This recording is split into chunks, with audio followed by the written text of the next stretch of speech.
우리가 신앙이 성장한다라고 하는 말, 신앙이 성숙한다라고 하는 것은 바로 하나님의 마음을 읽어간다라고 하는 거죠.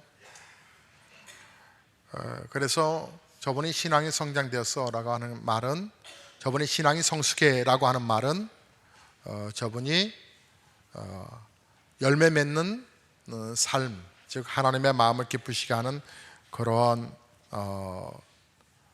분이야. 그래서 신앙이 성숙한다라고 하는 말을 다시 정리하면 하나님의 안목을 갖는다는 얘기죠. 하나님의 안목으로 하나님이 귀히 여기시는 것을 귀하게 여길 줄 아는 것을 신앙이 성숙함이다, 이렇게 말할 수 있지 않습니까? 하나님은 어떤 안목으로 인생을 보실까요? 하나님은 사람들을 보화처럼 보석처럼 여기십니다. 그래서 하나님께서 인생들을 얼마나 사랑하셨는지 예수님을 보내주셨잖아요. 예수님을 희생시키셨잖아요. 그래서 하나님이 얼마나 우리 인생을 사랑하셨는지에 대한 구원으로 확증해 주셨죠. 그래서 신명기 28장 18절의 말씀을 보면 여호와께서 내게 말씀하신 대로 26장 18절에 오늘 너를 보배로운 백성이 되게 하시고 그의 모든 명령을 지키라 확언하셨느니라. 그러니까 하나님께서 구원받은 성도들을 어떻게 보시느냐, 보배롭게 보신다라고 하는 것이죠. 보배. 어떻게 보면 좀 말이 좀 안 돼요. 왜냐하면 보석 같은 보배로운 그러한 존재라고 말하는 것은 하나님만 그렇게 말씀하실 뿐이지, 사람이 사람을 보더라도 저 사람을 보석이라 말할 수 있을까? 보배라고 말할 수 있을까? 그렇지 않거든요. 저 사람을 보면 보배가 아니에요. 저 사람은 정말 예수님 말한 것처럼 태어나지 말아야 할 사람 같아요. 그런데 하나님은 보석과 같대요. 보석과 같대요. 하나님 안목은 그래요. 그래서 400년 동안이나 종살이 하면서 늘 배운 것은 불평과 원망인데, 그 불평과 원망하는 사람들을 이쁘다는 거예요. 보배롭다는 거예요. 그 이유가 뭐냐? 오늘 본문의 말씀 이사야서 43장 3절에 내가 내 눈에 보배롭고 존귀하며, 그러니까 하나님 눈에 보배롭고 존귀하게 보시기 때문이라는 거예요.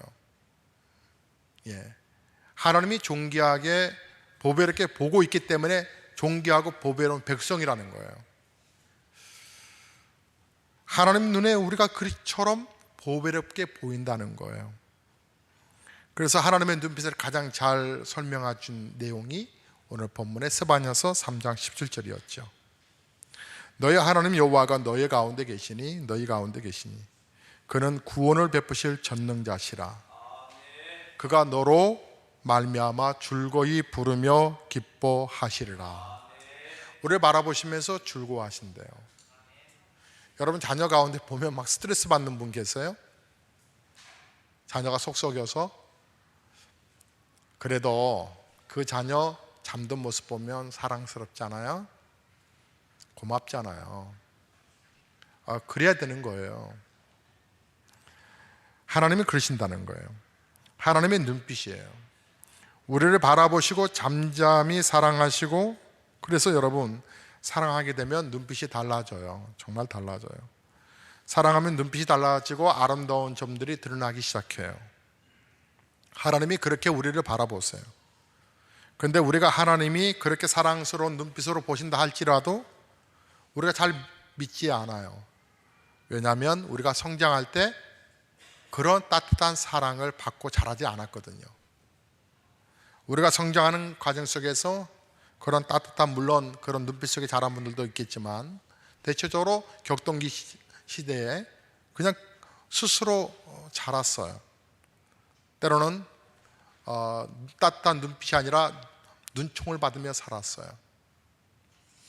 조금 잘못하면 이상한 눈빛으로 바라보았던 우리가 이제 성인이 되어서 결혼하면서도 이런 따뜻한 사랑의 눈빛을 아내와 남편으로부터 주고받지를 못해요.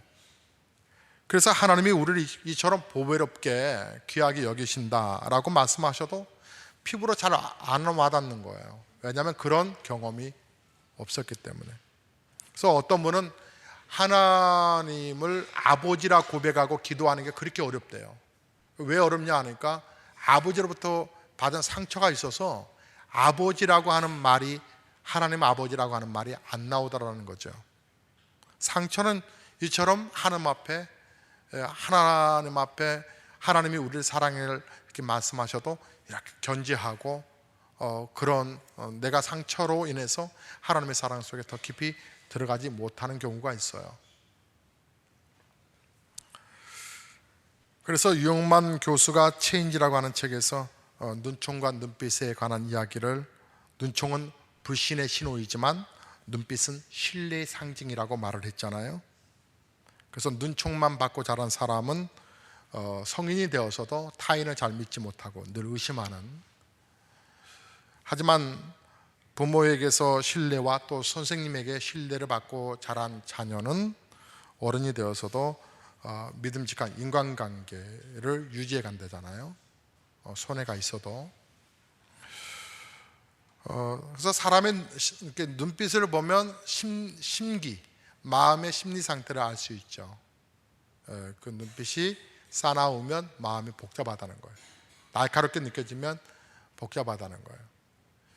저분의 눈빛 속에서 뭔가 따스함이 느껴지면 저분은 넉넉함과 여유, 마음이 있다는 거예요. 그래서 사랑이 담겨져 있으면, 기분이 좋으면 눈빛 속에 윤기가 흘러요. 감동의 빛도 역력해져 가고요. 그래서 세상에서 강력한 빛은 햇빛도 아니에요. 달빛도 아니고요. 사람의 눈빛인 거예요. 자, 여러분, 신앙이 성장한다는 게 뭘까요? 예수 믿는다는 게 뭘까요? 죄송하지만 날카롭게 판단하지 않는 거예요. 정죄하지 않는 거예요. 왜 저 사람은 그렇게 직분을 받으면서도 왜 저러느냐는 거예요. 왜 저렇게 그러냐는 거예요. 내가 새벽기도 나오면서 다른 사람은 정죄해요. 저 사람은 왜 새벽기도 안 나오느냐는 거예요. 자, 그것은 제자가 아니에요. 그건 성숙한 성도가 아니에요. 우리가 제자 양육을 하지만 제자의 가장 성숙한 길은 뭐냐면, 진정한 영성의 깊이는 뭐냐면, 성숙할수록 하나님의 눈빛으로 사람들을 품어주는 거예요. 사람들을 보배처럼 여기는 거예요. 탕자가 돌아왔을 때 아버지의 눈빛이 어땠다고요? 따뜻했다라고요. 그러나 큰아들은요, 형은요, 눈빛이 날카로웠어요. 당신의 아들이라고 그랬어요. 창기와 함께 팔아먹어버린 못된 자식이라는 거죠. 형은 관용의 눈빛이 없었어요. 예수님의 제자라면 예수님처럼 세리와 창기도 품어줄 줄 알아야 돼요. 막달라 마리아처럼 7 귀신 들린 여자라 할지라도 그 안에 있는 보배를 찾아내야 한다고 하는 것이죠. 그래서 저는 정말 우리 교회가 성장해 갈수록 그런 눈빛이 되었으면 참 좋겠어요. 서로가 서로를 존경의 눈빛으로 봤으면 좋겠어요. 여러분, 교회 안에서 한 분의 영혼을 전도하기까지 얼마나 힘들어요? 여러분, 지난 주간에도 수고들 많으셨어요. 새벽에도 정말 기도하고 새벽기도 하시고 가시면서도 전도하시더라고요. 차에다 이렇게 꼽으신 분들도 계시고, 오전에도 오후에도 저녁에도 전도하시느라고 애쓰셨어요. 또 24시간 릴레이 기도에 동참해 주셔서 감사해요. 그 기도회에도 내가 성전에 달려나와 기도하는 그 시간 타임을 놓치더라도 어쨌든 간에 다음 시간이라도 기도 자리 다음 날이라도 메꿔서 기도하려고 하는 모습들이 참 감사해요. 그러한 헌신과 충성으로 하나님께서 귀한 영혼들을 보내셨어요. 정말 그 한 영혼이 얼마나 기뻐요. 그래서 우리가 박수로 환영하잖아요. 근데 정작 교회 안에 들어와 있는 성도들에 관한 법안 앞에서는 우리가 레이저 광선을 바래요. 레이저 광선 째려봐요. 왜 저분은 이렇게 못하냐는 거예요. 왜 이분은 이렇게, 이러면 안 돼요. 다 말 못할 사정들이 다 있을 거예요. 그래서 교회는 무조건 관용이에요. 관용만 하면 어떻게 지서가 잡히냐고요? 성령께서 다 질서를 잡아가요. 다 잡아가요. 내가 너무 지나치구나.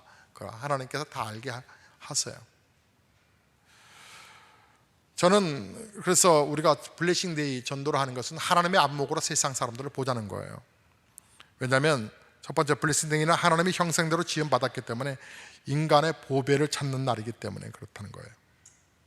하나님의 형상대로 지음받은 거 창세기 1장 6절과 7절에 말씀하시잖아요.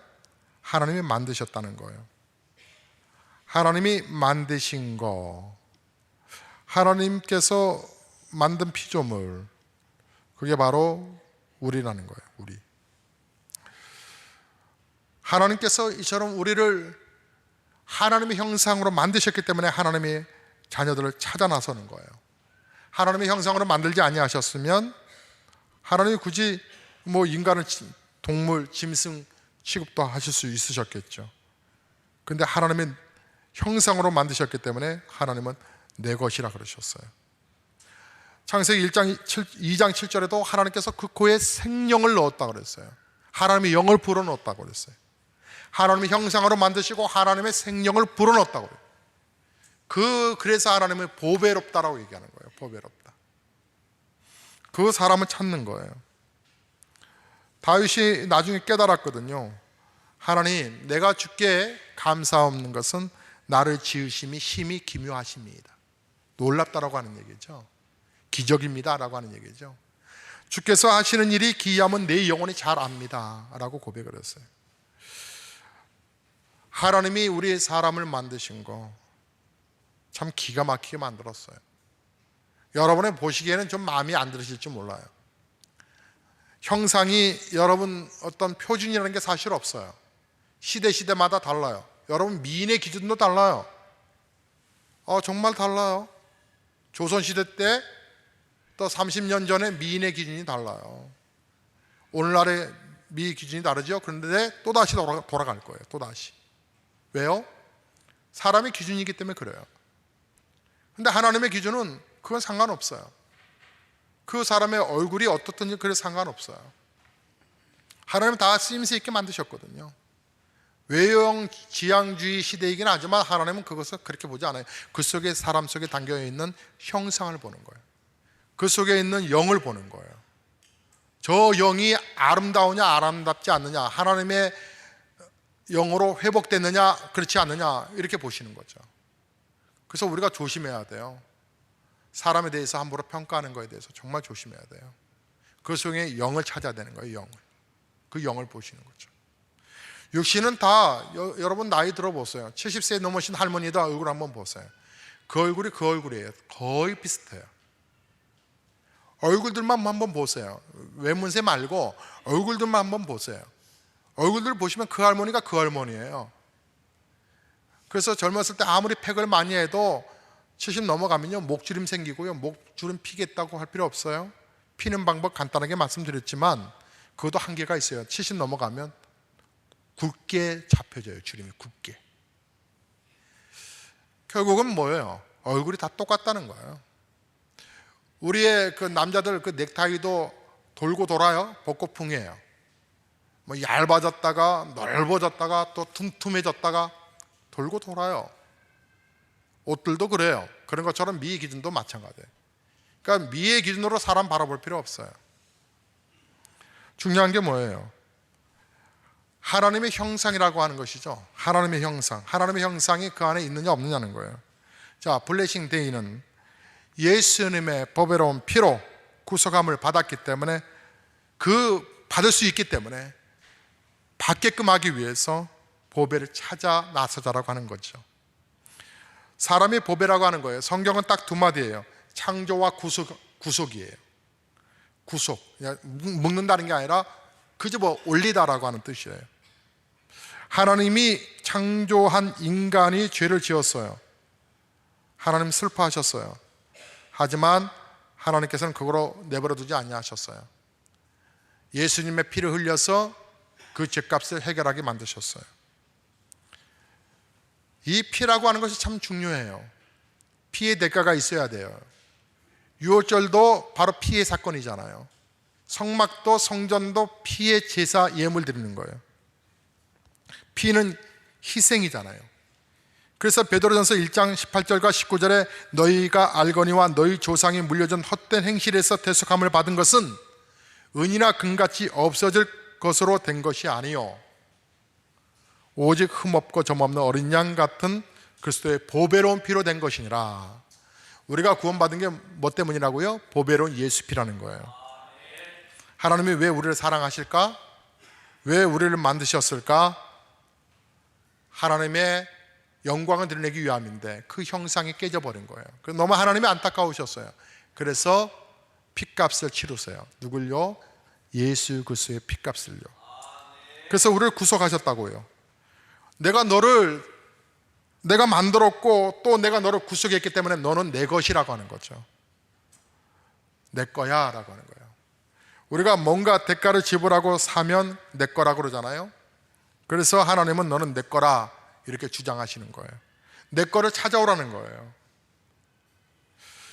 왜냐하면 우리를 만들었고 우리를 샀기 때문에. 그래서 셋째로 블레싱 데이는 하나님이 우리 안에 감추인 보배를 드러내기를 원하시는 거예요. 우리 안에 감춰져 있는 보배를 드러내기를 원하신다고요. 어떻게 드러내시죠? 과정이 있어요. 먼저 첫 번째, 하나님이 먼저 우리 안에 보배를 먼저 보십니다. 여러분, 하나님은요 안목이 보통 분이 아니세요.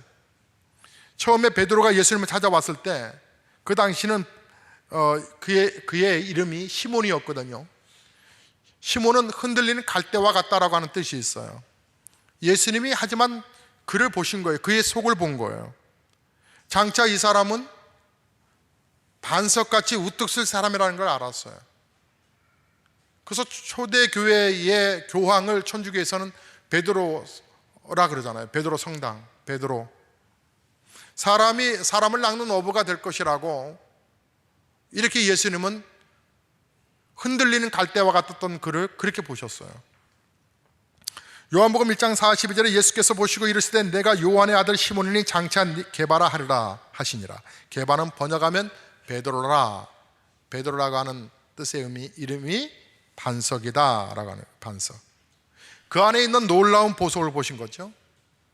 우리 안에서 하나님이 주신 재능의 달란트들이 있어요. 그것을 적성이라 이렇게 말하기도 하죠. 잘하는 것뿐만 아니라 좋아하는 거예요. 정말 인생을 행복하게 사는 사람이 누구냐? 예수 안에서 자기가 좋아하는 일을 잘하는 거. 여러분, 좋아하면서 잘하는 거, 좋아하는 것만 하면 안 돼요. 잘하는 일을 해야 되는 거예요. 잘하는 것을 통해서 하나님께 영광을 돌려야 돼요. 여러분, 잘하기 위해서는 끝없이 연마해야 돼요. 연마에 어떤 값을 지불하지 아니하고 잘할 수는 없지요. 또 좋아할 때는 좋아하는 것들이 여러분의 생업에 그것이 유익이 됐으면 좋겠어요. 어떤 분은 고상한 예술도 아닌데 자기 만족에 취해서 이기적으로 살아가요. 자기 자신만 행복하면 된다는 거예요. 그래서 바다 낚시, 강 낚시, 그냥 가족은 내팽개치고 그냥 이 낚시의 취미에 빠져가지고 지나친 취미에 빠져가지고 자기 좋아하는 일을 그냥 몰두해버린 사람이 있어요. 그나마 그건 좀 다행이죠. 어떤 분은 자기 만족이 술에 취해가지고 그렇게 막 살아가는 사람들이 있어요. 자기만 재밌으면 된다는 거예요. 자기만 즐거우면 된다는 거예요. 자기 고민만 해결하면 된다는 거예요. 자기 스트레스만 잠시 풀어주면 된다는 거예요. 그건 아름다운 삶이 아니에요. 가정은 어떻게 하겠어요? 그건 어리석은 거죠. 자녀가 있으면 책임을 져야 되는 거고요. 자, 내가 좋아하고 내가 잘하는 것이 가정과 더불어서 이웃에게 유익이 되는 일을 하면 얼마나 더 좋겠어요. 그리고 그것이 하나님의 영광을 드러내는 것이라고 하면 더더욱 얼마나 좋겠습니까? 남을 위해 배려하는 삶, 그렇게 살아가는 삶, 참 멋있지 않아요? 아름답지 않습니까? 하나님은 바로 우리 안에서 그런 잠재력이 있다는 거예요. 그래서 너가 그렇게 쓰임받는 유익된 삶을 살아갈 수 있는 존재라고 하는 것을 하나님은 발견하고 계시는 거예요. 둘째로 하나님은 우리 안에 있는 보배를 보시고 말씀해 주시죠. 말씀을 하고 계세요. 사랑한다 말씀하시고 우리가 누구냐를 말씀해 주고 계시죠.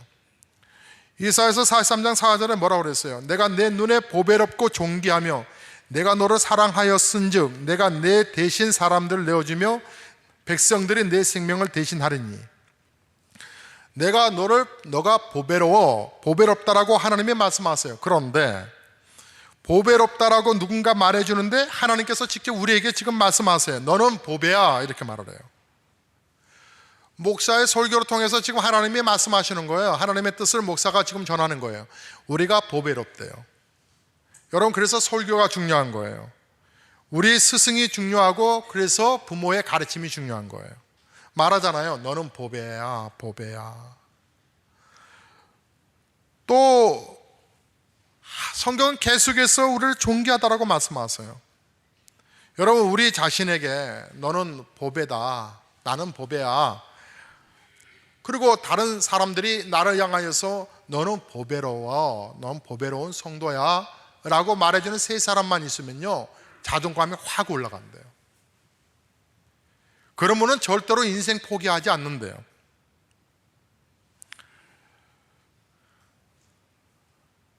근데 뭐가 어렵냐면 그걸 인정하고 믿어지는 게 어려워요. 말처럼 쉽지 않아요. 근데 쉬운 건데 믿지를 않아요. 너는 보배로운 자녀야. 하나님의 사랑을 여러분 깊이 한번 경험해 보셨어요? 하나님의 사랑에 깊이 경험하면요, 내가 얼마나 존귀한 존재인가를 알아요. 하나님의 사랑을 정말 확 경험하고 나면 인생이 확 달라져요.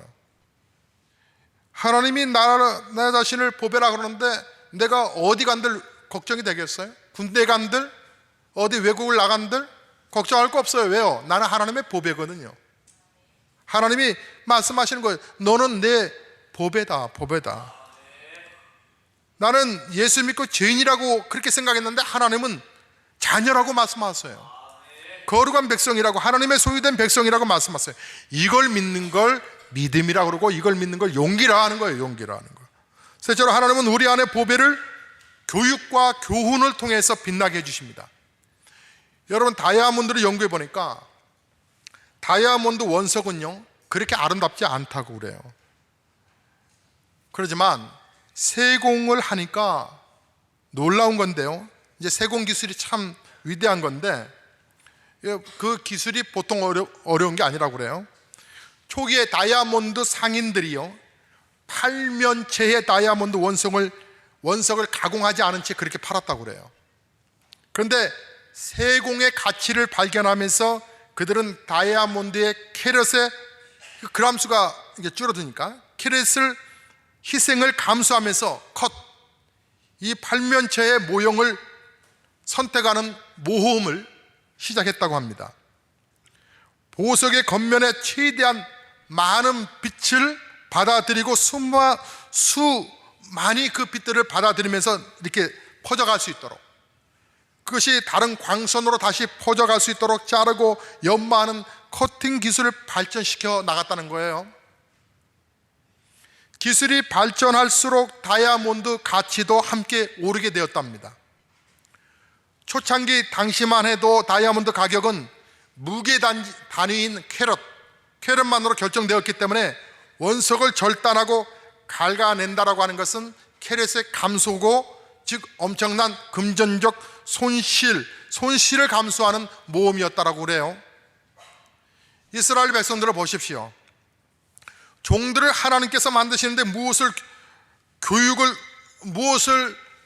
그들을 향하여 하나님께서 이렇게 만들어 가시냐면 여러 가지 시련과 환난과 곤고함과 어려움으로 만들어 갔어요. 마치 하나님께서 이 세상을 만드실 때, 빛을 만드실 때 혼돈과 공허와 흑암 속에 있었던 것 가운데 빛으로 이 혼돈과 공허와 무질서를 딱 자리 잡아가게 하신 것처럼 이스라엘 백성들을 연단을 통해서 백성들을 만들어 가시는 거예요. 여러분, 부부간에 토요일날 싸울 수 있어요. 지혜롭게 우리가 피해가야 되지만 싸울 수 있어요. 그렇다고 해서 교회 안 나올 거예요? 그러면 안 돼요. 그건 이쁜 거 아니에요. 하필이면 또 대표 기도가 있어요. 내가 기분 나빠서 싸웠으니까 교회 안 나와서 대표기도 안 하겠어요? 펑크내겠어요? 그것도 은혜로운 거 아니에요. 하나님은 우리를 만들어 가시는 거예요. 어떤 상황이든 간에 우리를 만들어 가시는 거예요. 만들어 가시는 거. 그 만들어 가시는 그런 과정을 통해서 계속 깨트려 가시는 거죠. 깨트려 가시는 거죠.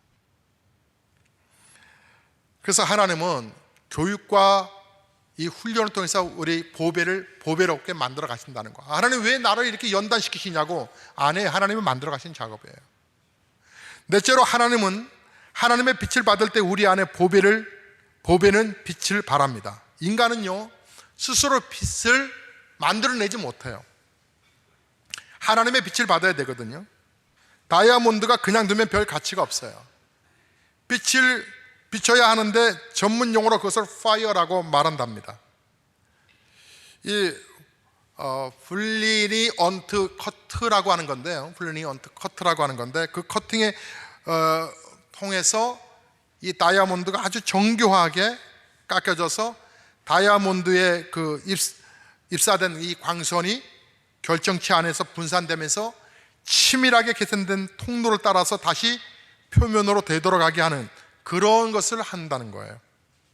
그래서 무색 광물에서 나오는 그 빛이 상상하기 어려울 정도로 아주 독특하고 아름다운 광채가 다이아몬드에서 비춰진다는 거예요. 여러분, 그래서 다이아몬드가 비싼 거예요.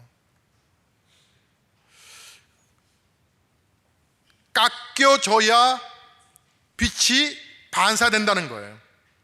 그 깎여지는 게 뭘까요? 바로 예배예요. 예배. 우리가 하나님의 얼굴빛을 받으러 나오는 것이 바로 예배라고요. 민수기서 6장 24절과 26절에 보면 여호와는 내게 복을 주시고 너를 지키기를 원하며 여호와의 그의 얼굴을 내게 비추사 은혜 베푸시기를 원하며 여호와는 평강 주시기를 원하노라 할지니라 하라. 하나님이 은혜 베푸시기를 원하셔요. 비춰서 하나님의 빛을 비춰서 우리가 비춰가기를 원한다는 거예요. 시편 36편 9절에도 진실로 생명의 원천이 주께 있사오니 주의 빛 안에서 우리가 보리이다 그랬어요. 여러분 보세요. 우리가 하나님께 가까이 가서 하나님의 빛을 받아야지 우리 안에서 빛이 나오는 것이라 이 말이죠. 괴테도 그런 말을 했어요. 먼지도 말이죠. 먼지도 태양빛을 받으면 아름답다 그랬어요. 먼지도 아름답다. 태양빛을 받으면. 하나님은 우리 인생을 보배로 만드셨어요. 우리를 만드시고 구속하셨어요. 그리고 말씀하셨어요. 너는 내 거라고. 내가 너를 보배로운 백성으로 삼으시겠다는 거예요. 교육시키고 훈련시키시고 고난을 통해서 연단받게 하시고 그리고 빛을 자꾸 받게 하시려고 예배자를 우리를 밀어넣으신 거예요. 마귀는 계속 우리가 하나님께 나아가지 못하도록 만들지요. 그러나 하나님은 계속 우리가 일어나서 당당하게 나오라는 거예요. 예배에 나와서 빛을 받으라는 거예요. 우리는 영혼들을 왜 전도해요? 그들을 하나님의 빛을 받게 하기 위해서 전도하는 거예요. 그래서 다섯 번째로 하나님은 우리 안에 보배를 통해서 거룩한 목적을 성취하기를 원하시지요. 그래서 우리가 영혼을 전도를 통해서 하나님의 사랑을 전하기를 바라신다는 거예요. 인간은 참으로 신비해요. 사랑을 할 때 아름답지만 사랑을 받을 때 그 사랑의 은혜를 경험할 때 행복을 느끼는 거예요. 보세요. 하나님의 사람이 이렇습니다. 우리는 서로를 보배처럼 소중히 여기는 그 사랑을 전해주는 공동체로 만들어야 될 줄로 믿습니다. 예수님이 십자가를 지셨어요. 어떤 조직이나 시스템 때문에 십자가 지신 게 아니에요. 사람 때문에 십자가를 지셨어요. 예수님은 사람을 구원하시고 사람을 키우시고 사람을 남기셨어요. 우리에게 말씀하세요. 사람을 보물처럼 보배처럼 여겨라. 그 사람을 내게로 초청해라. 그게 바로 블레싱 데이인 거예요. 사도 바울은 사람 구원하는 일을 하면 그는 이렇게 말합니다. 고린도서 9장 19절에 내가 모든 사람에게서 자유로우나 스스로 모든 사람에게 종이 된 것은 더 많은 사람을 얻고자 함이라. 그러면서 그 밑에 말씀을 좀 읽어보면 22절과 23절에 악한 자들에게 내가 약한 자와 같이 된 것은 약한 자들을 얻고자 함이요 내가 여러 사람에게 여러 모습이 된 것은 아무쪼록 몇 사람을 구원하고자 함이니, 이렇게 말을 합니다. 구원하기 위해서 자기 자신이 그렇게 상황에 맞춰서 그런 삶을 살았다는 거예요. 왜요? 보배를 찾기 위해서라는 거죠. 우리는 서로를 보배롭게 바라봐야 합니다. 영혼들을 또한 보배롭게 바라봐야 합니다. 우리 교회가 좋다는 게 뭡니까? 서로가 사랑하고 보배롭게 바라본다고 하는 것이죠. 내가 나를 사랑하지 못하고 그렇게 하다 보니까 보이는 것을 못마땅하게 생각했거든요.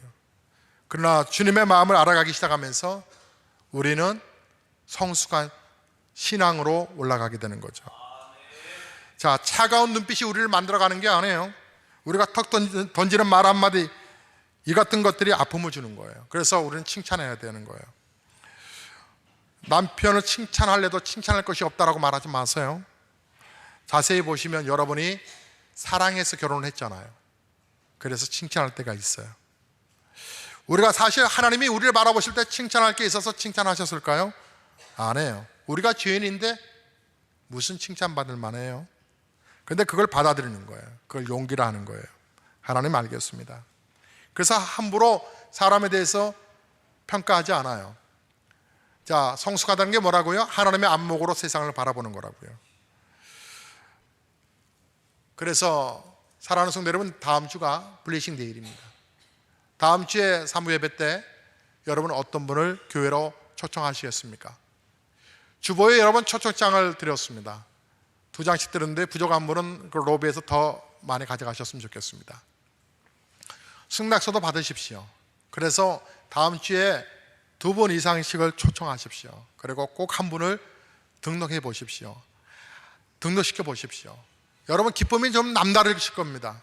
하나님의 남다른 그 사랑을 여러분 더 경험하시게 될 것입니다. 그러므로 하나님 앞에 더 집중하십시오. 하나님의 은혜 앞에 더 집중하십시오. 하나님의 거룩한 뜻을 하나님의 눈의 안목으로 바라보셨으면 참 좋겠습니다. 이 시간에는 우리가 좋으신 하나님 찬송하시면서 제가 한 분의 간증자로 소개하려고 합니다. 그분은 우리 교회 장로님이십니다.